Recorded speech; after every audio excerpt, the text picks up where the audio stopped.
Hiya, folks. This episode of The Larry Miller Show is brought to you by Blue Apron.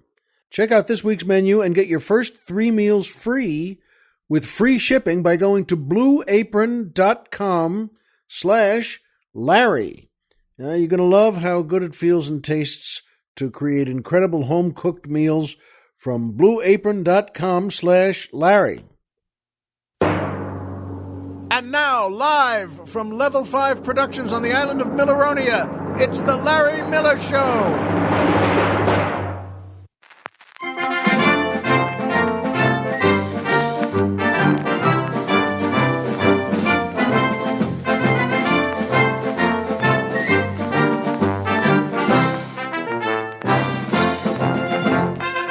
Good evening, Mr. and Mrs. America, and everyone who really wants to pick one of your kids up as a Marine. Hi, folks, and welcome back to the Larry Miller Show. I'm Larry Miller, but in a way, aren't we all? And you know something? It's gorgeous here today. We're not on Milleronia, and I'll tell you why in just a couple of minutes. But it's beautiful here because it's rainy and gray and cool, and I don't mean 77 Sunset Strip cool. I mean, although it is that. Our house is, but we're on the mainland in our house, and I'll tell you why, as I said, in just a minute or two. And it's still gorgeous. Boy, when it rains around here, everyone says, what you all say, we all say. Well, we needed it. I guess we needed it. All right, it's okay with me. I think we need another saying, though, by the way. I just want to put that out there. Folks, send it to our website. We'll give you the address in just in a couple of minutes also. But another something else to say when, hey, it's really raining out. Well, instead of, we needed it, why don't we go a different way? Go away with, frankly, this is annoying. And why don't we do that? Let's try something like that. In any case, though, folks, it's a pleasure to be back here. And yes, I'm back because I was away. Once again, I'll tell you in a minute. And boy, oh boy, though, I feel good about the show today, and so does Colonel Jeff. And that gives us, by the way, that it does make a big difference. It makes me so happy. That's, of course, the Professor Irwin Corey Orchestra and the Barbara Hale Dancers, featuring boy tenor Colonel Jeff Fox, asking the musical question, do dogs typically beg for something sweet? Well, as often happens with me, I just looked at Colonel Jeff and didn't need words to say, what in the world are you talking about? But he told me, he explained it to me, and he's right, because there's an old Doors song, Jim Morrison and the Doors, and that song was a hit song called Hello, I Love You. And you know that one. Do you need me to sing it? I bet you don't. Hello, I love you. Won't you tell me your name? They did it without the giggling, I think. But I put the giggle in. But Hello, I Love You, and then the bridge in Hello, I Love You, as Colonel Jeff mentioned, explained that the bridge is sidewalk crouches at her feet like a dog that begs for something sweet. Which is, by the way, a lovely thought that's not possible to understand, but that's all right. Folks, it's the 60s. It's the Doors. I'm just glad they spelled dog right. Yeah, that's right. They were, as Colonel Jeff just motioned, they were, cigarette smokers or something else. Wink, wink. And in any case, though, it's a great song, and Sidewalk crouches at her feet like a dog that begs for something sweet. And Colonel Jeff had mentioned that he said, my point is, shouldn't the lyric be like a dog that begs for a piece of meat? Because it also rhymes and it also fits in. And because he said to me, because we have, our 2 doggies in the studio here, and he said, do they like something sweet? And I said, no, they don't. They like what dogs like, which is meat. Not falafel, not meat substitutes. Well, it's true. For dogs will eat anything. But what they want is, if they could spell, they would spell the word meat. If they could spell a lot, they'd spell more meat.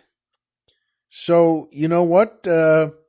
I thought, good point then. So not to second guess Jim Morrison, but maybe he should have known a little more about dogs. Because, but then, Colonel and I thought, well, being it was the Doors and Jim Morrison anyway, in the 60s, maybe they weren't dog people to begin with. That's always possible. Maybe they were snake people. Big snakes. No, I mean really big snakes. Like movie snakes, if the movie is Anaconda. The kind that, the kind of snakes that eat, you. They're not going for anything else. They want you. What do you want to eat? Him. That guy. And in any case, though, the answer to the question, do dogs typically beg for something sweet is no. No, they don't. And if you or I or the Colonel were back there with the Doors at a recording session, we might say through that big window where they, where the band was, if they said, hey, does anybody there kind of object to the whole line to, that dogs beg for something sweet? I might have said, and you might have said, well, yeah, they don't beg for something sweet.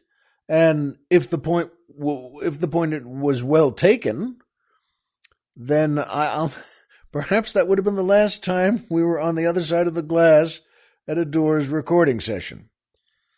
But in any case, thank you, Colonel. That's a good one. Heck of a question. And as I mentioned, it's rainy and cool here today, and but just gorgeous, because we really need it until you write in something better. Gee, it's rainy today. Well, frankly, I've had enough. It could be something like that. So, at any rate, I did mention there Professor Irwin Corey and the great Barbara Hale. And, Barbara Hale, first of all, was a wonderful actress. And she was, she played Della Street on the Perry Mason Show with, of course, Raymond Burr and Paul Drake, the character Paul Drake, which was played by William Hopper, Hedda Hopper's son, by the way. That's who William Hopper was. He was terrific. And Ray Collins, a great actor who played Lieutenant Tragg. He was terrific, too. I didn't know till I was much older, because I loved that show when I was a kid in black and white and used to watch it with my grandmother in Brooklyn. But, and she wasn't so thrilled with Ray Collins. But she was, he is a great actor. Ray Collins, God bless him. He was great. And I didn't find out till years later, he was in so many movies and so many other TV shows, but he was in Citizen Kane, for instance, and Ray Collins, and in, was this the second, the sequel to The Best Years of Their Lives? A great dramatic actor who could really touch you. And, he was on Perry Mason's show, too. And Barbara Hale, God bless her, who played Della Street and was terrific, just passed away. And she was 94 years old. And as the Colonel and I were both remembering, she was always involved in Mason's team on the show. She didn't bring anyone coffee. She was always part of whatever scam they were trying to pull to help free their client or check out information like a private eye. And she was always terrific and a big part of the team. And it is a pleasure to say, God bless you, Barbara. You were terrific and beautiful and sexy, and I'll bet you still are. And as I said, I mentioned already Professor Irwin Corey, a great comedian, and someone I worked with several times, by the way. Professor Irwin Corey, boy, oh boy, I hope you know him, and I hope you know of him.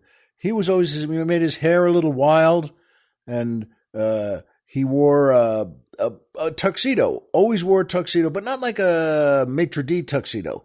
He wore one like Groucho wore one, which was the cutaway, a big long black jacket, and always wore one of those to perform, in the white shirt and the tie, which was either undone or askew. But he was great, folks. He really was. Irwin Corey. Boy, oh boy. And he had an interesting life to start also. He and his brother were both born and raised in the Brooklyn Hebrew Orphans Home. And how they both got, by the way, it just hit me. How they both got born there and left there is, I guess, his mom said, well, seemed to work for the first one. But in any case, Irwin Corey was great, who was also billed as the world's foremost authority, which both the Colonel and I always got a kick out of it. That's a great line, because in those days also, because this is a long time ago, Irwin Corey, God bless him, was 102 years old when he passed on just a few days ago. And in those days, you could say, you heard a lot, well, so-and-so is the world's foremost authority on hot air balloons or on something, on engineering, the world's foremost authority on electricity. And so when Irwin Corey became, the Professor Irwin Corey was billed as the world's foremost authority. And he was great, folks. When I worked with him, I didn't miss one of his shows. He was so cool and such a treat to watch. Yeah, and he was also, he had a voice where he might wander off somewhere. He always made sense, but he always brought it in and out and back and just terrific.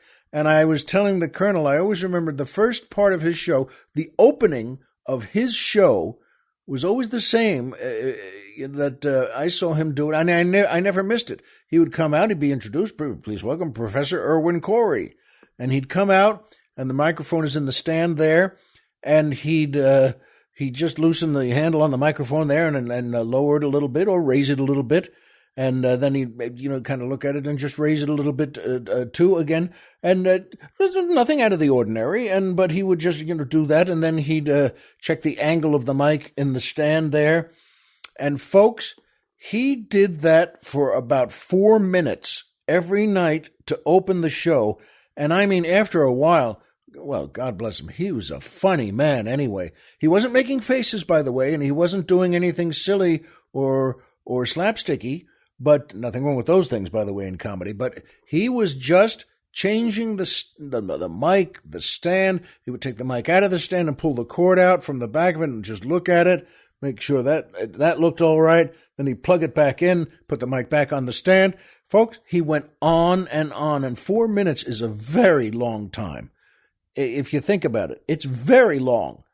20 seconds of that would start to feel long, and people began to laugh because it was fun to watch. And each bit he did, they'd laugh a little more. And folks, after 4 minutes of just set the mic, set the height, set the phone, set the cord, do everything, then he'd put it in. And then every night he would look up and say, in conclusion, and he was so funny anyway. What a great way to start. In conclusion, after 4 minutes of fixing the mic. Well, God bless you both, folks. You were terrific. And Irwin and Barbara. And I think you were both great. And you were both great. And by Blue Apron. That's right. That's our new sponsor, Blue Apron. And we're very pleased about that. Don't worry, they haven't been to Milleronia yet. We'll see if it lasts through that. Why 3 helicopters? Well, just get on. At any rate, Blue Apron, it's a good company. Not all ingredients are created equal. Now, that's the truth. They're fresh, high-quality ingredients, taste better, and are better for you. So it's important to know where your food comes from. For less than $10 per meal, Blue Apron delivers seasonal recipes along with pre-portioned ingredients to make delicious home-cooked meals. Blue Apron knows that when you cook with incredible ingredients, you make incredible meals, so they set the highest quality standards for their community of artisanal suppliers, family-run farms, fisheries, and ranchers. Whether it's Japanese ramen noodles, wild-caught Alaskan salmon, or heirloom tomatoes, Blue Apron is bringing you the best. Thanks again to Blue Apron for supporting our show. It means a lot to us, and we love it. Check out this week's menu and get your first 3 meals free. That's right, you heard me right, free. And with free shipping by going to blueapron.com/Larry. That's blueapron.com/Larry. And by the way, I'm going to be doing this too with you. And the Colonel and I are going to order some food after we finish with the show today. We're going to order from Blue Apron. So you know what? You and I will both lose weight, and we'll both enjoy doing it. So thanks, folks. Thanks, Blue Apron. And that brings me to my favorite part of the show, the joke of the week. Yeah, it is my favorite part of the show. There's nothing better than passing on a good joke. And the Colonel and I think this is a good one. I hope you do too. In a big Catholic church, the Irish priest is giving his sermon, and he said afterwards, and everyone enjoyed it because he's just terrific, and he said afterwards, he said to the congregation, he said, just wanted to let you know, next week I'm doing, a special sermon from Mark chapter 17. And so I want you all to make sure you read that. And, everyone in the congregation smiled and nodded. Okay, you got it, the 17th chapter of Mark. And next week comes along and the service is there, and the priest ascends to the podium there, and here comes his big sermon. And he says, so as you know, last week I told you what to do. Did you all do it? And they nod and smile. He said, okay, so you read the 17th chapter of Mark? And they all said, yes. And he said, well, you know what? I'm glad you did. So here's to the 17th chapter of Mark. Amen. And they all said, amen. And they're all smiling. And he says yes, the 17th chapter of Mark is especially moving to me because Mark, you see, only wrote 16 chapters. So I will begin my 4-hour sermon to you today on the terrible sin of lying. We got a kick out of that. No, I said to him, how many wives turned to their husbands at that moment in the church, and husbands to the wives, and just said, you idiot, why didn't you just, check it out? Why did we have to just say, oh, yes, we read it, So in any case, that was our joke of the week. I hope you like it. So I will begin my 4-hour sermon today on the terrible sin of lying. And that brings me to my second favorite part of the show,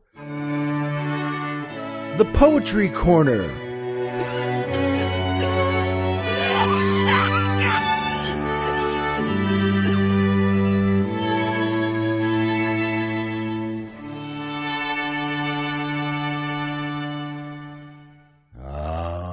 Beautiful once again, that string quartet. Even the fella coughing. I'm in a happy mood today. And so even the fella coughing gets a blessing from all of us. In any case, this is a beautiful poem by Eugene Field. Eugene Field was an American poet lived from 1850 to 1895. He was first a journalist. He wrote lighthearted, humorous, and gossipy columns that were very popular.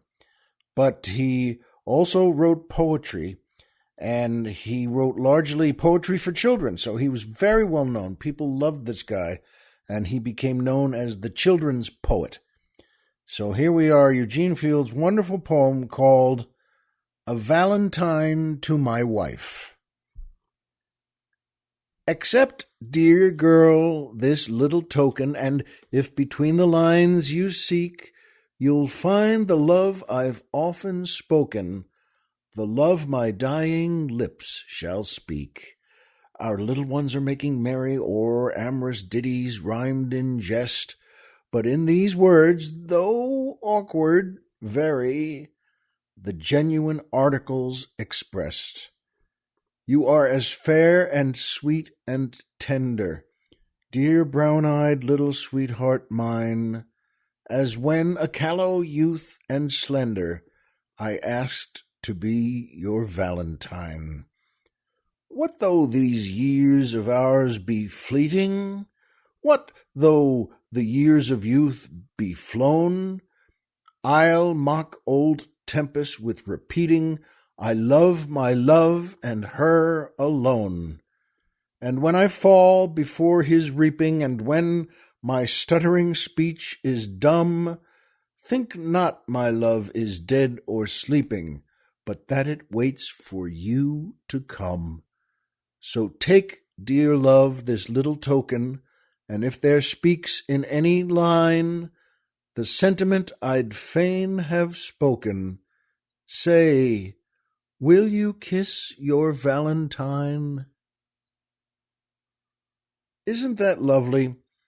Yes, it's Valentine's Day coming up, and folks, I tease it a lot, and I guess I tease all sorts of things a lot, but Eugene Field makes us think, you know what a Valentine should be to my wife, and I hope that makes you happy to hear. If you're a wife or a husband and you think love should be near. Hey, I'm rhyming now, but you know what? That fella, Eugene Field, was a great poet. God bless him. And by the way, here's a little fun fact that the Colonel found out. His father, Eugene's father, was Roswell Martin Field, and he is the lawyer most famous for representing Dred Scott. And I'm sure you know Dred Scott's name if you've forgotten about it. Everyone, we all learned about Dred Scott in 8th grade. I mean, everyone did. It was part of like every social studies class in 8th grade. And since this is Black History Month, the Supreme Court in those days in 1850, in 1850, because that was a gigantic case.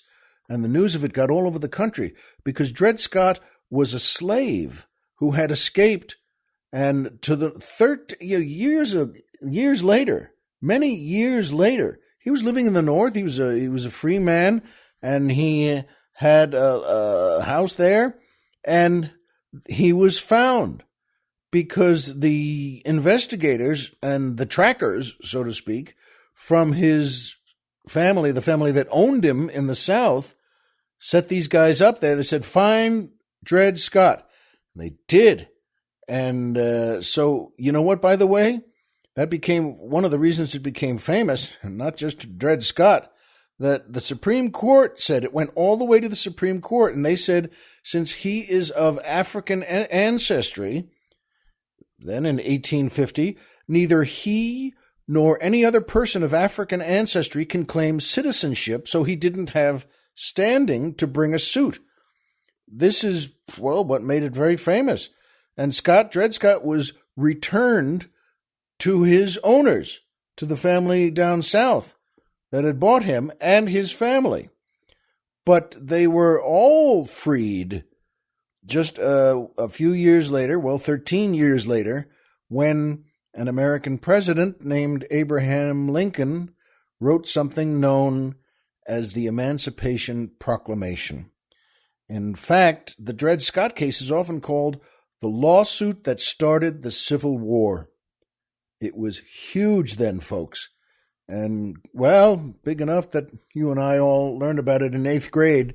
But it's sometimes one of those things where you forget about it right after 8th grade. You know the name, the Dred Scott case. Well, that's what it meant, and that's what it is. Thank you, Eugene Field, for writing a beautiful poem, being a great poet. And, thank you to his dad, who was Roswell Martin Field and represented Dred Scott. And, of course, Dred Scott is probably the only one at that time saying, this guy wasn't so good. If you notice, they're bringing me back. But it was huge and went all the way to the Supreme Court. So thank you to the Field folks. And that brings me to, well, my third favorite part of the show, MMM, Triple M, the Magic Movie Moment.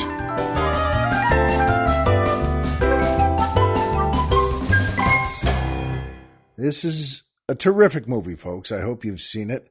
You must have. It's called Alien from 1979, directed by Ridley Scott, starring Harry Dean Stanton, so many folks, Ian Holm, Tom Skerritt, Sigourney Weaver, and John Hurt, the great John Hurt, as Kane. And the reason it's also up today is that John Hurt also just passed away. A great British actor, and you know him from so many things. Good Lord. The Elephant Man, well, so many, dozens and dozens of movies where he was the lead and a great character actor. The Dresser he was in, wonderful movie. And at any rate, he's in Alien. And he played the character Kane in Alien, who was the first guy from the spaceship to go down to the planet where the aliens were. Another moment in movies you want to yell, good idea. Sure, what could go wrong there? And he gets, well, sort of put upon, attacked by one of the folks down there. Those folks, they're not folks, they were monsters, but he does, and he was brought back into the ship and taken immediately to the medical center there. Well, not medical center. There were only, about 6, 7 people on that ship? But they take him in and they get his spacesuit off, and the thing had attacked him and attached itself to his belly. The little alien was like a young alien, like an infant or a teenage alien thing. And they take him in and they take it off and they get everything out from inside, and they save him. The medical officer just saves his life. And, well, it turns out they didn't get everything off. And they didn't get everything out of there. Because that alien, and part of what those aliens do, it impregnated him, if that's the right word to use. And they grow in you. How'd you like to hear this story being pitched to you if you were a producer, by the way? But it's a terrific movie. And John Hurt, well, he's saved. And everyone on the crew is happy. And, all right, good. So they just all, including John Hurt, they just get ready for dinner that night around the table. And they're talking and chuckling and telling stories to each other. And they talk. One says one thing, one the other. And then, well, that thing inside John Hurt is big enough to come out. And apparently, as we're about to learn, you don't say no to those aliens.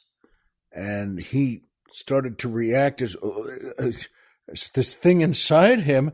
And sure enough, and he's a great actor.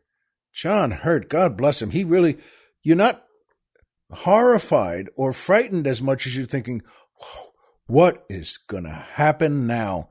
And what happens is, well, I'm not giving it away. You almost know this, that they put him on the table and he's writhing around. And sure enough, this thing bursts out of him. The new alien bursts out of him and it runs across the table and runs down and it just runs away on the ship. This thing is on the ship and it got bigger just inside John Hurt. And it's, well, as we're about to learn, it gets much bigger than that, and even far more dangerous than that.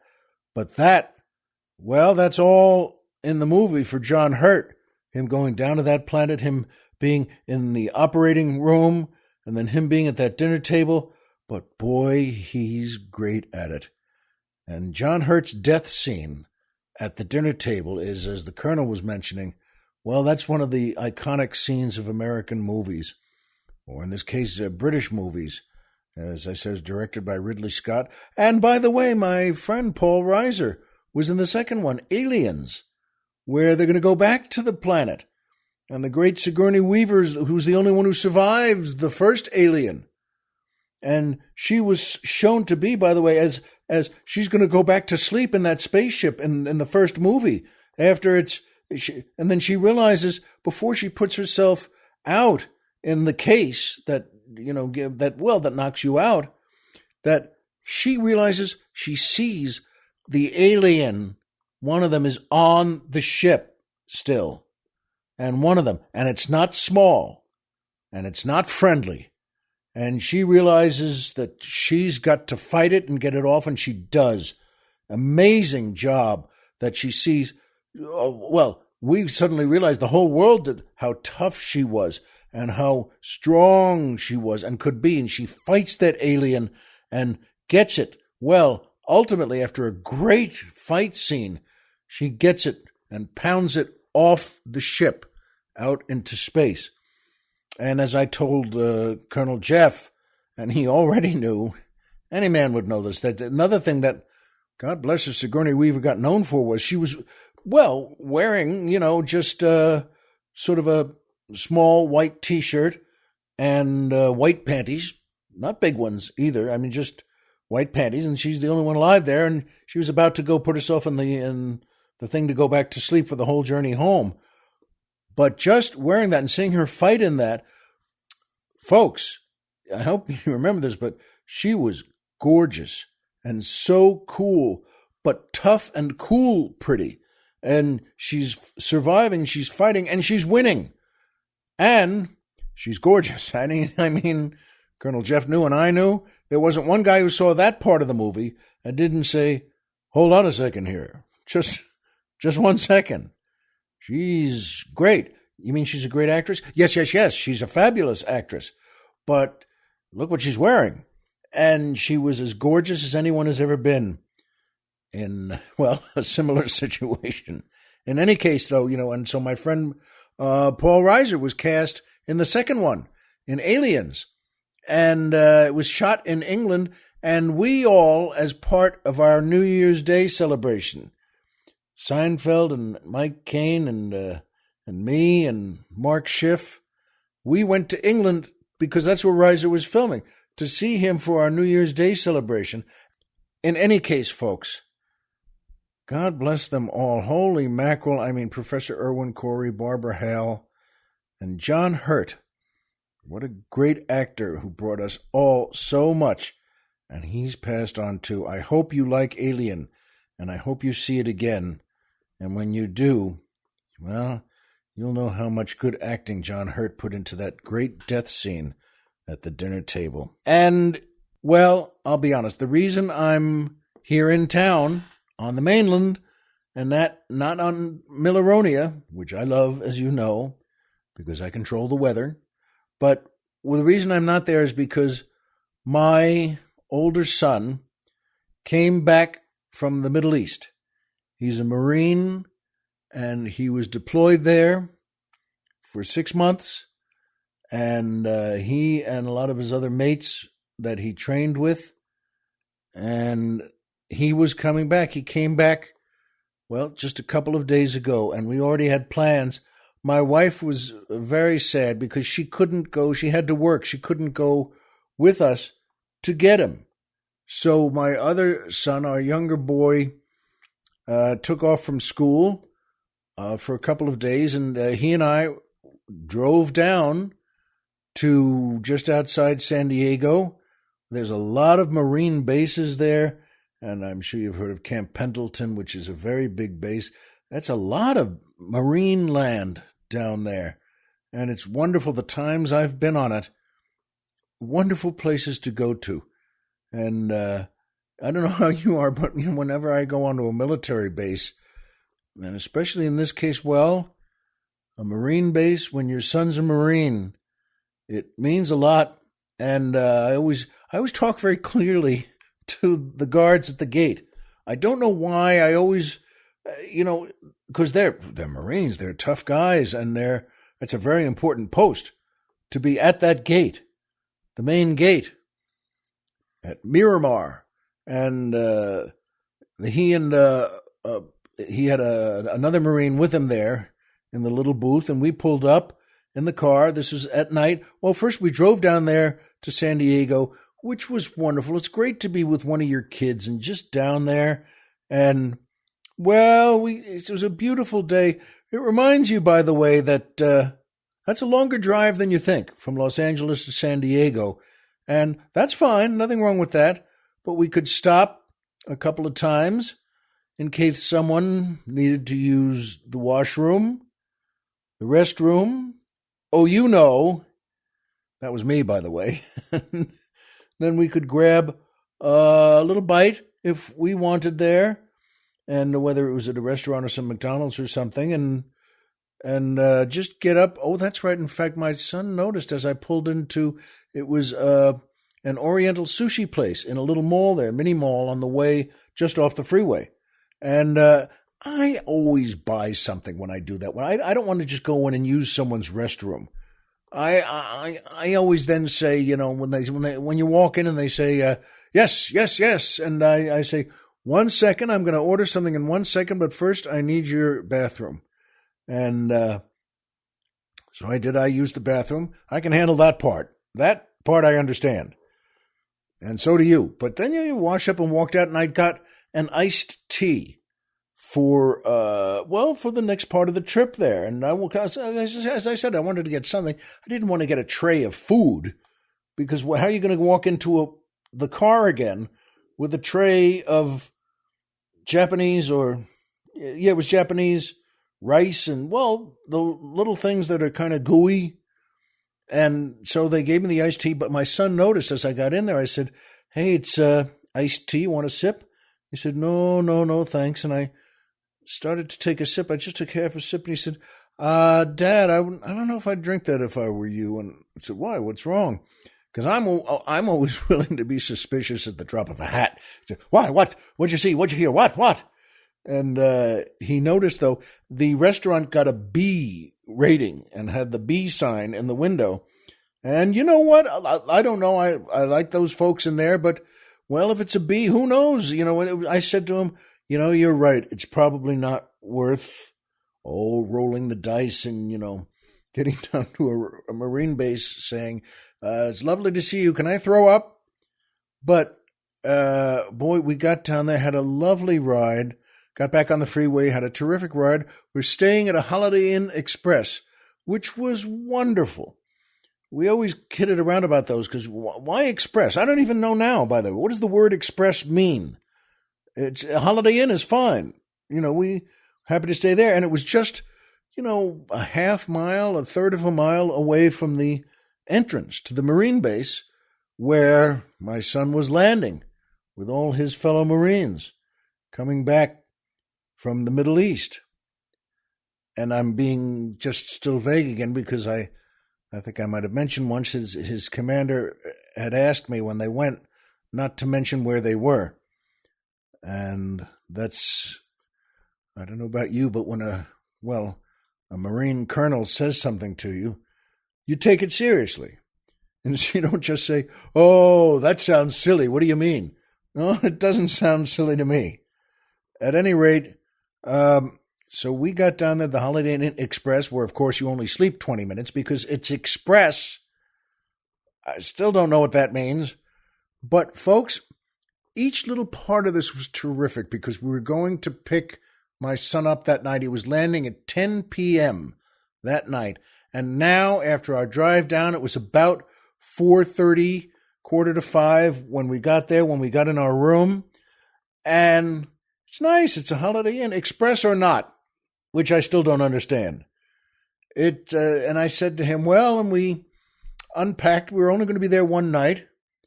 And at that point, we were hungry. Well, it's 5:15 now, and we've driven quite a way, and it's fine. It's all nice. But you know what, folks? It was terrific because they had a Chinese sushi Chinese restaurant. That's how they pronounce it, too, by the way. They're not quite sure what to call it. But it was right next door to the hotel in 10 feet away. And my son said, you know what, why don't we go to that place? It looks all right. And, he was right. It looked nice. And we did. We went there. Can you imagine not having to get in the car again? And it was still light out. So we just, fine. We walked out the hotel door, turned right, walked 10 or 11 feet, and walked right in there. And it wasn't full yet. And we had an awfully nice meal. And the people were very nice. And then we just, you take a breath. You know how that is. Gee, that felt good. And we walked back into the hotel and back up to the room. But now it's 6:30, 6:45 or so, because we were going to be over there. We were going to go to the Marine base, and I don't know where we're going. And he didn't know where we were going. We knew that the plane was landing at 10, and we knew where the entrance was of the North Gate there at Miramar, Marine Corps Air Station. That's what I think it stands for, MCAS. But at any rate, we did. We went there. We drove back down that road, which is only, as I said, only a half mile away or so. We turned around at one of the intersections and came back and went in the gate. And the thing is, a lot of that marine land is flat. And I know that because a fog moved in. And I mean a big fog. And folks, I'm telling you, this fog was as big as anything. This was like a British movie. I don't even know what that means. But it's, English, huh? Well, but there was really thick fog. And now it's dark. Now it's 8:15, and I always try to get places early anyway. I'd rather be early than late. And, not just because your son is being flown in on a big marine plane from the Middle East. And so we got there early. But, folks, that fog, I'm telling you, and my son was the same. We couldn't see a thing on that base. And the guards at the post there outside said, okay, and he gave us directions to where the landing field was. And it was, nothing is hard if you know where it is. But he gave me, okay, you go ahead and make a right here, and then when instead the road forks this way, and just, and so you're nodding, but it's a nervous nod. And after he finished, there's only 4 or 5 parts of the direction, but he just, he was a nice young man. He was a Marine, and he smiled at me. He looked and smiled and said, it's not as tough as it sounds. And I said, well, that's good news. And sure enough, he and his mate there, the other guard there, just said, well, where we're going. And we got a tiny bit lost. And you don't go fast on a Marine base anyway. Not more than once. But I mean, you don't go fast. They have a 25-mile-an-hour speed limit. And we went past the gate, the tower. He said, look for the tower. And we couldn't see it. I couldn't see it. My son couldn't see it. And it's a tower. Shouldn't you be able to see one of those? It's a tower with lights. Nothing. So I'm telling you, this fog was that thick, and it was all over. So sure enough, we went back, and we saw a turn in that looked about right. And as we went about, 50 or 100 feet, we could see a thing that was probably a tower or an invasion. But I mean, it was a tower. And we, after a couple of moves, there was a headquarters for MCAS, which again, I think is the Marine Corps Air Services. And we parked and went in there, and it just feels good. There were Marines all around, folks, in their camis. Those are the uniforms you've seen a lot. They look like fatigue outfits, but they're full Marine uniforms. There are 2 other nicer ones, fancier ones. And you all know the dress uniforms, the blue coat and the pants, the red pants. I should know this, shouldn't I? With the stripes and then that Marine hat, the white hat. The other services make fun of each other, but you know what? As my son had said, I joined the right group, because when they fit you for that, you really feel like a Marine. And at any rate, folks, we walked in, and there are 20 or so Marines in their camis standing around in the room connected to a larger room where speeches are made. And so a bunch of parents there, and a bunch of wives, and a bunch of kids, and me and my son. And we saw 2 of Ethan's friends who were also Marines. They'd been there in those stories I've told you where they all come up, 4 or 5 Marines come up with Ethan for a holiday. And they come up from the base, and they came up and they stay at our house. Well, of course, it's wonderful to have them. It was a great times we have with them, and I saw two of them. And it reminds you again, you look at them, and one was on duty that night. He was in uniform, and the other one was off duty, so he just had jeans and a T-shirt on. Folks, I'm telling you, though, you look at these guys, I was thrilled to see them because, well, you know someone, and we really like them, too. We all shook hands, and you look at them and think, they are so strong. I mean, you just say, holy mackerel. They're all 6'2" or 6'3", and that handshake is a handshake. That handshake could also, well, turn coal into diamonds. And so, you know, we're thrilled to see them, and they're thinking they're so big. And folks, well, we had news number one. It was all good news that it was so foggy. The Marines and all the execs, all the executive officers on the ground and in charge of them had decided not to land there because it was too foggy. That's how foggy it was, by the way. These are guys who aren't big warriors. They're not afraid to take chances. And I mean, when they said, it's too much fog here, so they landed instead at San Diego Airport, which isn't that far. It's about, I guess, 20 minutes or a half hour away. But they landed at San Diego Airport, and they were on the plane. And we had news of this all night, and I kept writing to my wife texting her. And so now it's after they were supposed to be there. It's 10 o'clock now, or 10:15, and the idea was they're going to get bussed into on a nice bus, by the way. I know you don't say that an awful lot, but this was a really big. This could have been a rock and roll bus without the smells. I mean, whatever that might be, but this was huge.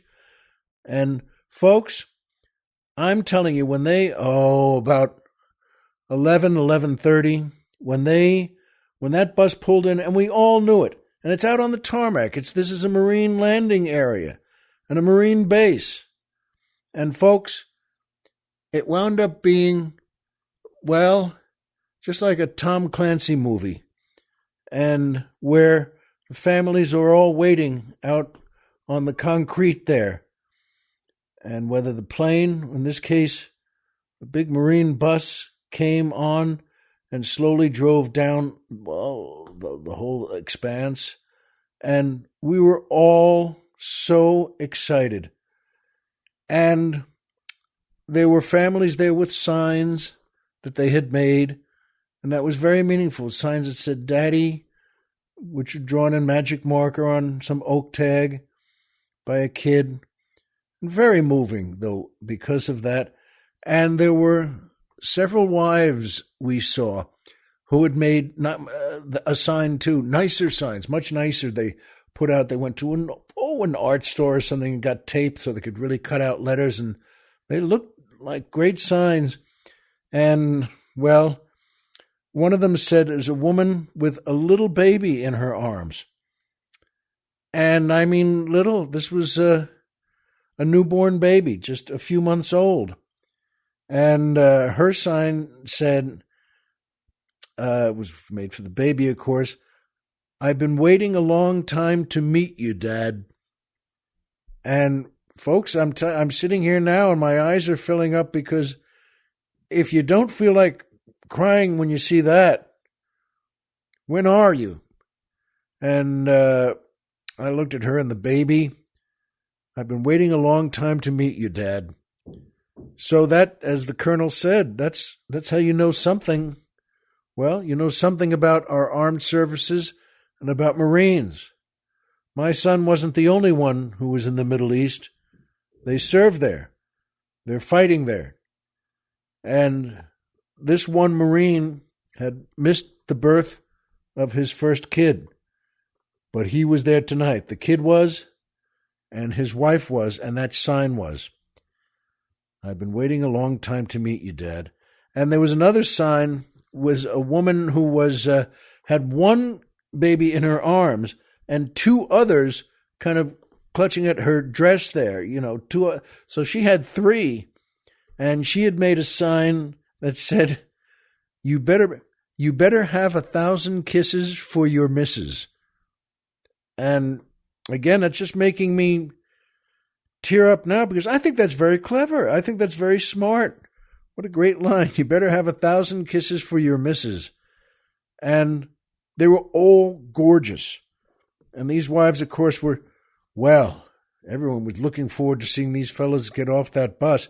And by the way, there were older folks there, their parents and grandparents. Everyone came because this is the place everyone should go. And the Marines had put out, and I took one.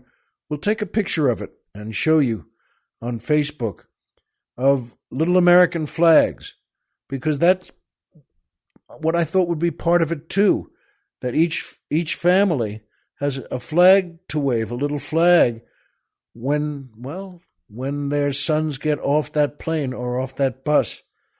And when you look for them and they look for you, and you wave a big hand, a lot of names being shouted out, and they come over. Well, I don't mind telling you, that was a pretty good hug. When we saw my son and we shouted out, and his friends, remember, were there too. But they're good guys. They didn't leap over the fence so they could shake hands first. And by the way, a lot of girlfriends there too. And I'm saying that because they were gorgeous. I'm telling you, this is no kidding around. There were a lot of officers, executive officers, commanding officers, and all sorts of regular Marines. And but folks, these girls were gorgeous. And I don't mean model pretty. I don't mean like the front of Vogue or something. And because they're gorgeous. But I mean, these were what you might call, these were all-American girls and girls next door, whatever phrase you want to use, but really, really pretty and all worked out. I mean, that's worth mentioning because I began noticing, and I said that to my other son. Is it my imagination, or are these girls all like killers, just great? And they were all in extremely good shape, in jeans and sandals or sneakers and, sweater tops, not tight, or rather not loose. They were tight because, frankly, they had to be. These women, and this is a compliment, they were all the same in the sense of really, really pretty and really, really in great shape and really, really had the goods. I mean, it's not something you'd have to be, even Martians would notice.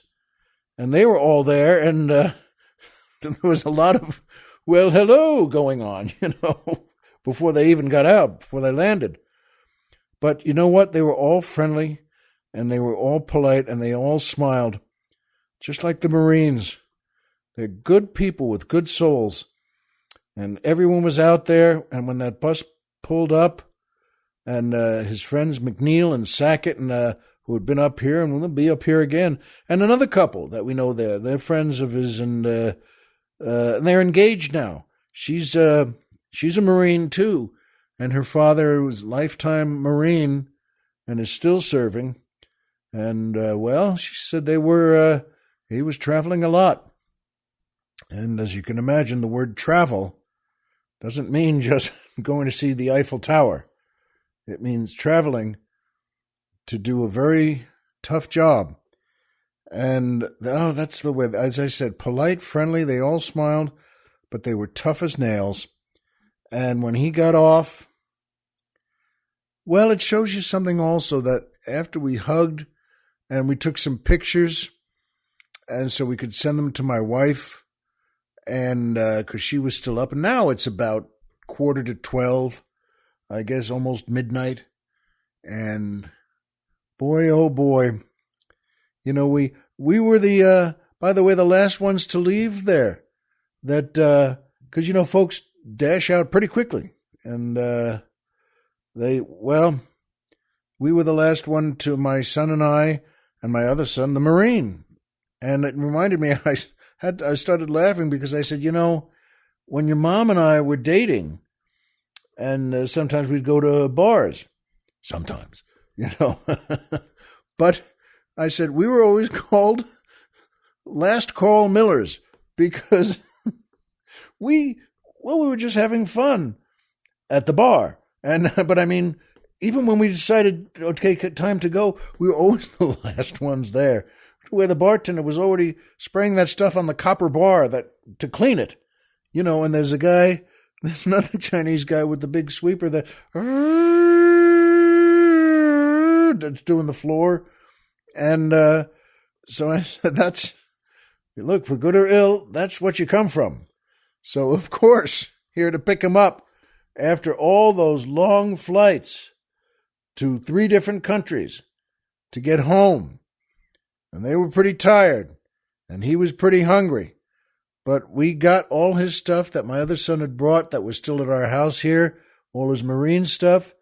Whew, big bags and big luggage and some hang-up stuff that was in a marine case and a lot of stuff.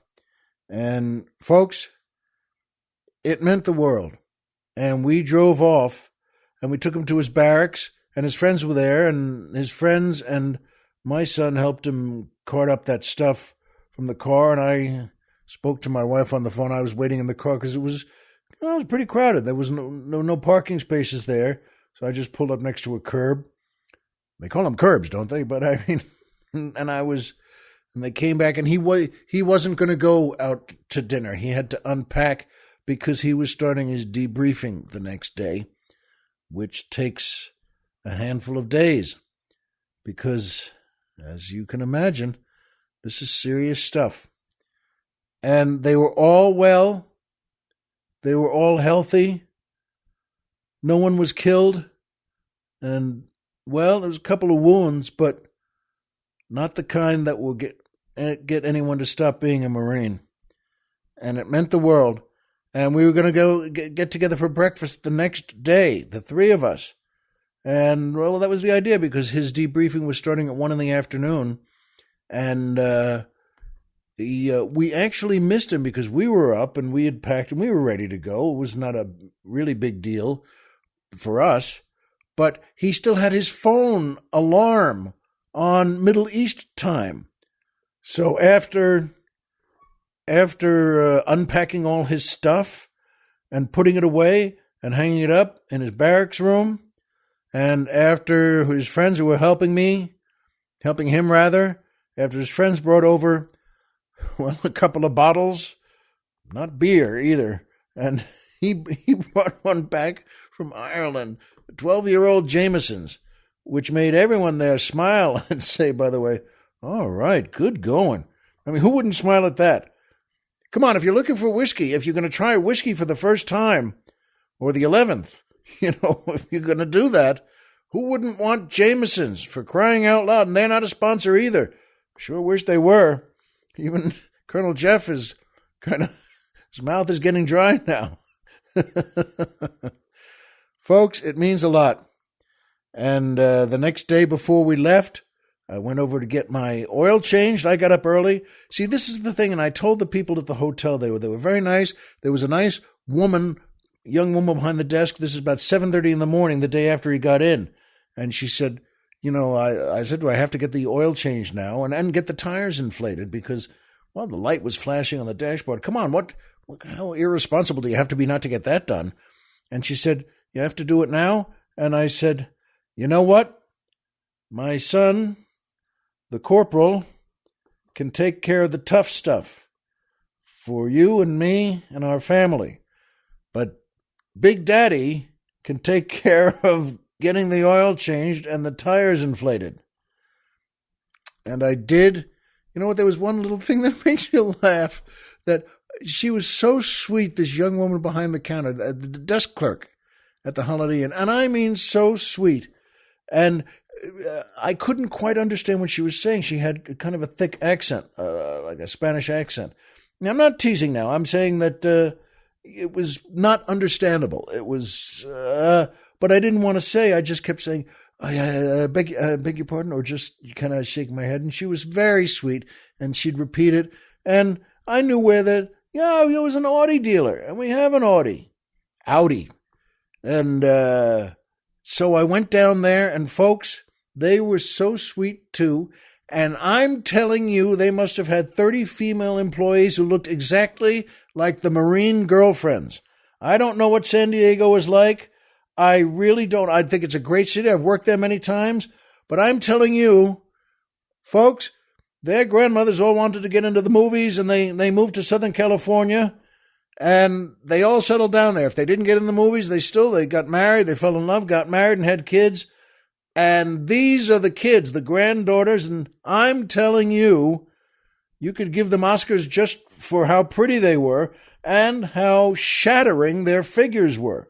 And it's not like the boss there over years said, I know the kind of girls I'm gonna hire, and that's that. And it wasn't that. Well, it might have been that, but I mean, it wasn't. That's everyone down there. And I asked one of the women there, because they were all really nice and they all knew me and they were really, really just good to be around. I said, so forgive me, you and all the women, and I didn't even finish the word women, and she just laughed and held her hands up and said, I know, we all know. And so then, you know what? It didn't seem to be anything to ask after that. Well, I guess I knew it too. We drove back. My other boy there deserved this night's sleep he got after unpacking all his stuff and unpacking some of that Jameson's with his friends. And we drove back, and we knew it too. Be well, folks, and remember, as always, if you walked out of bed today and had a job to go to and a home to come back to and someone there who cares about you, folks, the game's over and you've won. Gung ho, and we'll see you here next week.